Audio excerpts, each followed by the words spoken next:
Hello, welcome back to, I think it's episode 9. I don't know, because Eddie boycotted me last episode for her mother. I'm just kidding. So we've been both venturing out, to settle different, who do we feel like we can vibe from? And my mom does not do well with being on camera or on sound or anything. So I thought I would take it to my best friend of 18 years. I don't know how she has dealt with me for 18 years. Me either. I don't know. But here we are. It's the longest relationship I've had outside of my family. I don't know. So junior year of high school? Yes. And then we just have dealt with it since then. I've dealt with it.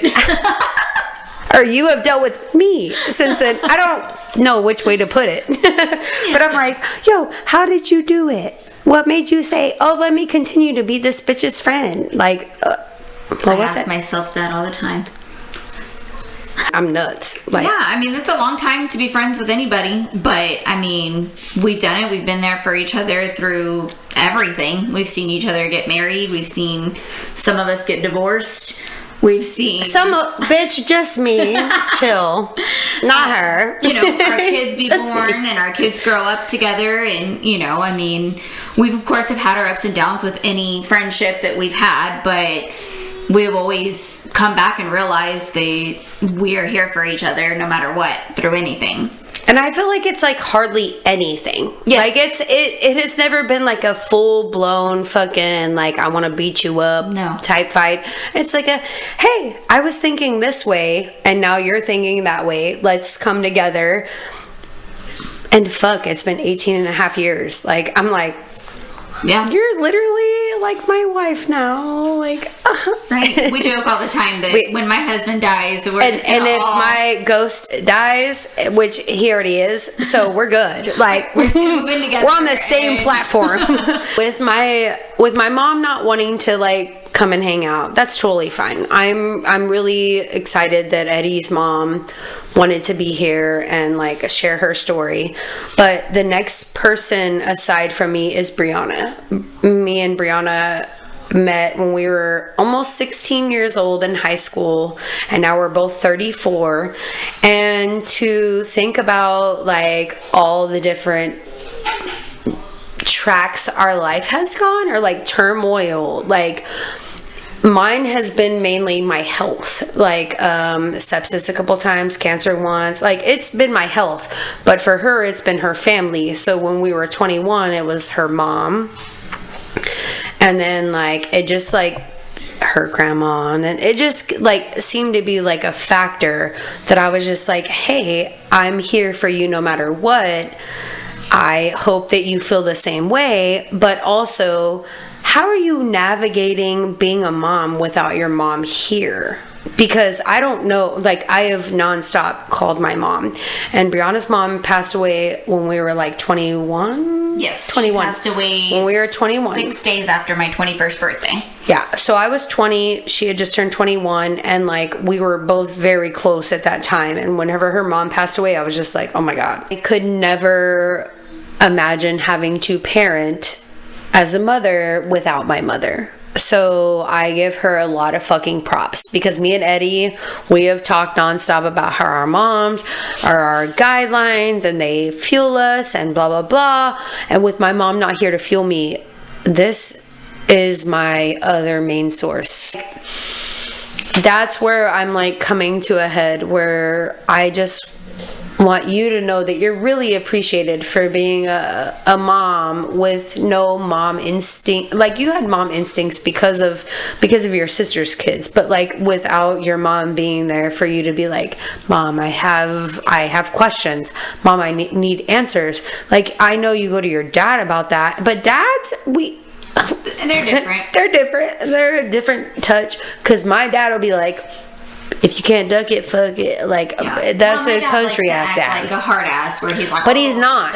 He is not at all, though. He is so soft. Dad, for sure. I was he is so soft, though, because he'll be oh my God, baby, I care so much about you and the grandbabies and blah, blah. What do you think that, is driving you, like, to be a mom and to be a surrogate? Because I know she's about to be a surrogate. She's been doing all the things for that, which is fucking crazy, because I would have loved to do that, but my body can't do it. I can't have any more kids out of my own body.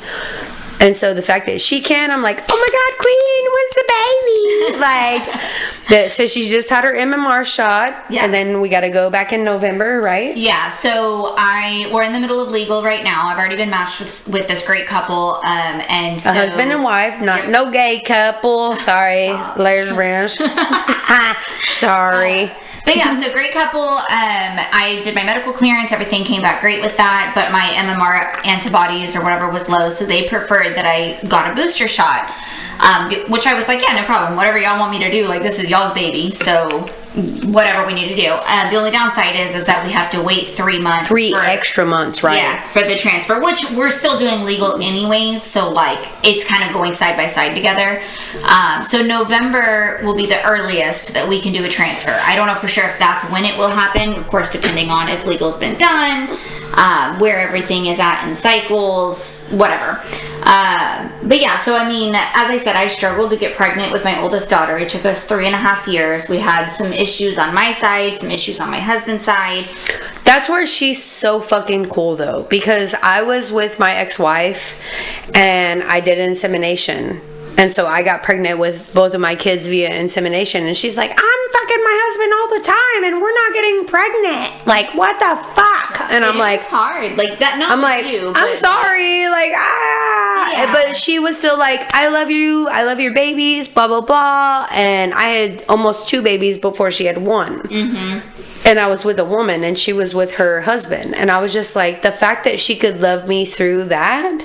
Yeah. It's crazy. Like, because most people will be like, oh, so you're already getting your fantasy? I'm out. Like, and I'm just like, and she still stayed there. She was like, oh my God, I'm so happy for you. And I'm like, yeah. And like, but with then you, it wasn't hard, but like, there were other people in my life, they did not have their shit together and they were popping out babies like nobody's business. And that body that doesn't have their shit together, can't keep a job, can't keep a man, like, can't do anything, and they be having literally 4 babies in 4 years. And I was like, and I'm over here like just dying to, like, I have a house, I have a husband, I have insurance, like, I have all everything. The fucking things, so and I want a family. We were getting ready to start fertility treatments, not IVF, but we were going to do IUI. And then I was fully supportive of that. I was like, hey, let me help you raise some money. Like, we will set up a GoFundMe account for us, like, help us out. We will get this. And then we were, and then she goes, bitch, I'm pregnant. I was like, wait, what? We haven't even done insemination yet. We paid for insemination, and there was not a. Yeah. They were pregnant on their own. Hold because my back was all jacked up, and I was like, you know what? You had your back surgery. Blah blah blah. I scheduled 2 days before they called me to schedule the surgery. I found out I was pregnant, and so when they called me, I was like, that's gonna have to wait. I know. When you called me and you were like, yo, bro, I was gonna get my back surgery, but I'm pregnant. I was like, yeah. I was like, oh my God, no, be pregnant first. Right. And then have your back surgery. And I ended up having 2 babies before I had that back surgery. Looking into being a surrogate a year ago, and I started with one agency, and we weren't vibing well. Because you can do an agency or an independent route, which is like where you don't go through an agency and you just kind of meet somebody and you're like, hey. But you still do all the things you're supposed to do. You want to do legal, you want to do the medical clearance, you want to do all the things just to protect yourself as a surrogate and them as the intended parents. Well, then me and my husband were going on a cruise in February, and so I was like, I know. And they got Rona. We did. That is the thing that happened. Have fun on your cruise. Eddie, we can't get Rona! So I had already told the agency, like, I don't want to do any kind of medications. I don't want to take my IUD out until I get back from this cruise, because I am not going to have my own baby. Like, I'm done having my own children. And so we did. And getting my IUD out was a whole thing. I ended up having to have it surgically removed because they couldn't find it, and it was like a huge, like, fucking, I can't just, like, pull it out of your vagina. Like, they gotta, like, search in her brain cells, everything in her body for that Mirena. In my uterus, but it was just way the fuck where it wasn't supposed to be, and they couldn't just grab it like they should. So it was a whole thing. I keep getting a medical bill for that one, and I'm like, I already paid y'all $2,300. I can't get no more. So then I ended up matching with this couple, and they've been wonderful. I wanted to do it. It's because I struggled to get pregnant, and I know how much that sucked. Like, it hurt, it was painful, and I was like, if I can help somebody else, like, achieve this goal in becoming a parent. And I was open. I was like, I don't care if it's 2 men, I don't care if it's 2 women, I don't care if it's a husband and wife, like, whoever, as long as they're not crazy, I'm gonna do it. Like, let's do it. So that was a big driving factor for me to do that. And I wanted to do that so fucking bad until I had sepsis this last time. And they were like, yeah, you can't do that. But not for you. They're like, yo, we almost had to take out a part of your colon, your right ovaries, and everything else.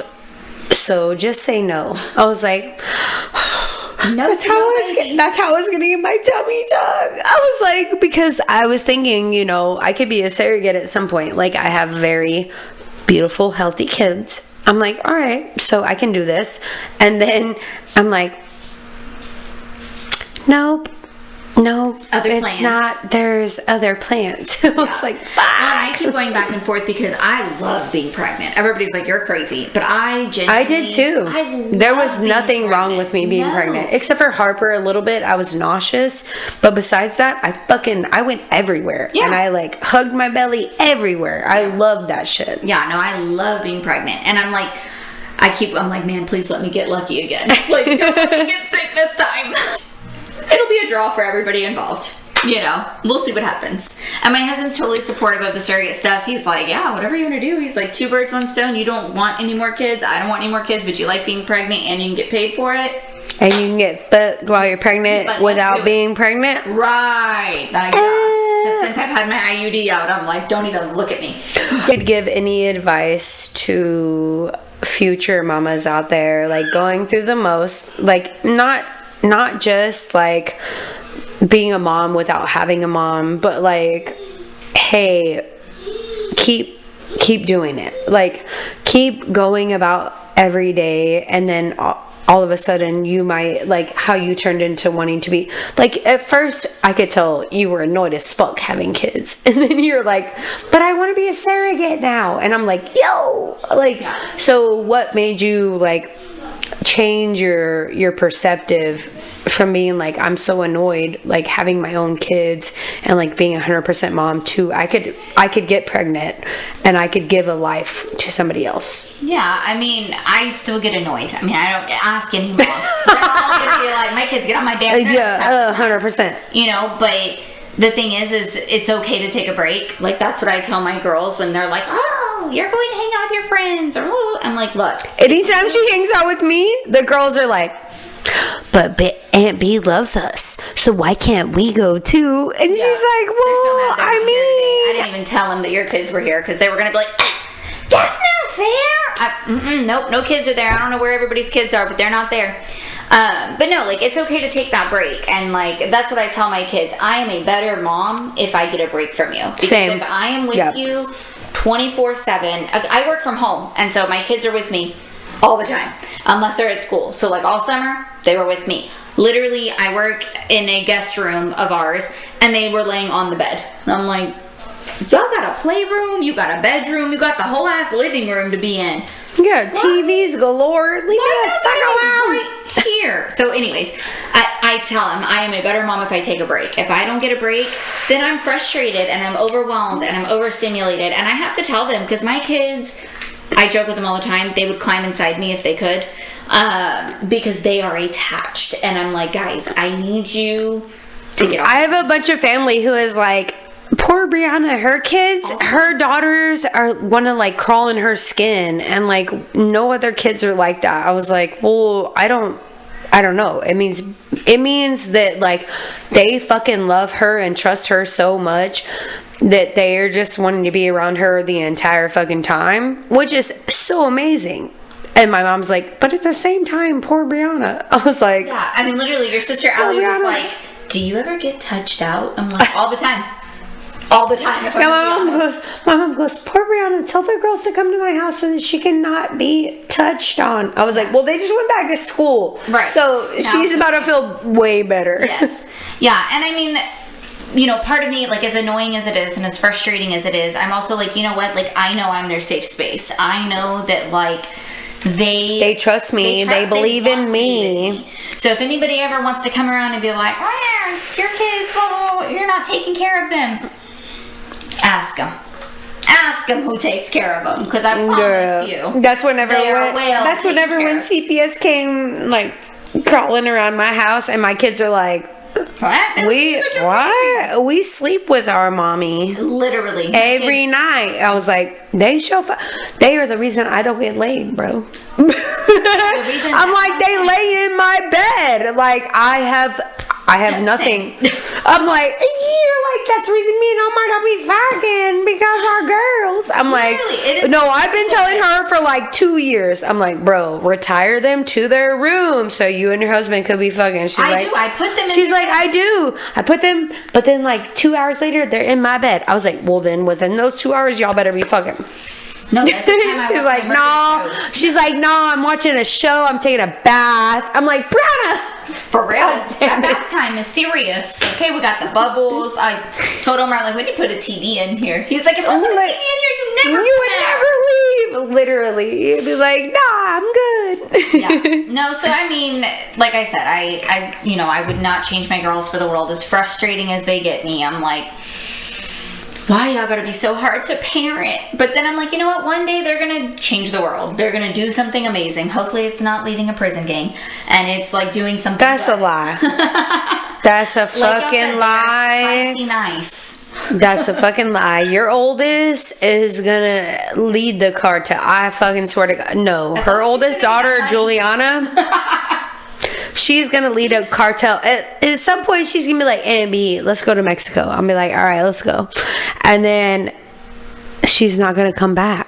She's gonna stay in Mexico, and then I'm gonna have to explain to her parents, "Yo, she met El Chapo, like, and now she's doing her thing, and that's it." And she'll be like, "Hey!" I feel like their oldest daughter would just literally be like, "Oh my God, I love it here," but the youngest would be like, yeah. Who the fuck are you? No, Jasmine. Who are you? Tells me, she's like, I'm never moving out. I'm gonna live with you forever. I'm like, she's like, who are you? Okay. I'm like, well, what about when you get married? She's like, they're gonna live with you too. No, ma'am. They are? I said, what about if you have babies? Them too. I said, how big of a house do you think we have? Because we're kind of spent, bud. Where are all these people gonna fit? She's like, it's okay, Mom. Kids, Mom, I just want to be an aunt. So we better talk to your sister. That's on her, not me. That's her. And we're gonna be recording another one probably in about a week or so before me and Eddie venture off to the cruise. Go on. So sad. I'm so sad. But I did tell them all about the cruise that you and I went on when me and you met Shay in Mexico, and she fucking puked in the towel all the way. I know. So we didn't know she was pregnant at the time. No, I did. But like it was like right when we got on the cruise ship, she was like, "Yo, I'm like 5 weeks pregnant." I was like, "Fuck." All right. But then we met Shay. She was there for her birthday, and her friend in the same room as her forgot her birth certificate, so she couldn't get on the cruise ship. And she was like, well, what are y'all doing in Mexico? And me and Brianna were like, well, we have the all-inclusive like resort, like all food, booze, everything, dolphins, seeing the little sea lion show, yada yada. And she was like, okay, well, I'll do the same thing. And then I just remember me and Brianna, like, we had her in between us on the way back to the cruise ship, and she has a cruise like carnival blue towel in her face, and she's like, mind you, and me was drunk too. So I'm drunk as fuck, like, but I'm not puking into a towel. No, I was like, all right, let's get her on the ship. And so Brianna's on the left, I'm on the right. We're like hovering her. I was like, yo, this is lit. And the next morning she was like, oh my God, bitches, y'all saved me. Y'all saved me from being left in Mexico. I was like, Yeah, no, she would have been left in Mexico without us because we were like, Scoop, come here. Like, we know who you are. But so that's what I'm excited about, like coming up on this cruise. I haven't been on one in like 4.5. I haven't been on one since you and I went on one. No, because you went with Amanda and Allie and Thomas and Christian, right? Okay, so that was like a year after. So it's been like 4 years. It's been a while, yeah. Yeah, like 4 years since I've been on a cruise. So I'm ready, but also nervous because I'm like, what's everybody gonna do? But at the same time, I appreciate you being here. Of course, and like, thanks for having me. Of course. And I have a little thing for you for being my special guest today. Thank you. Yes, ma'am.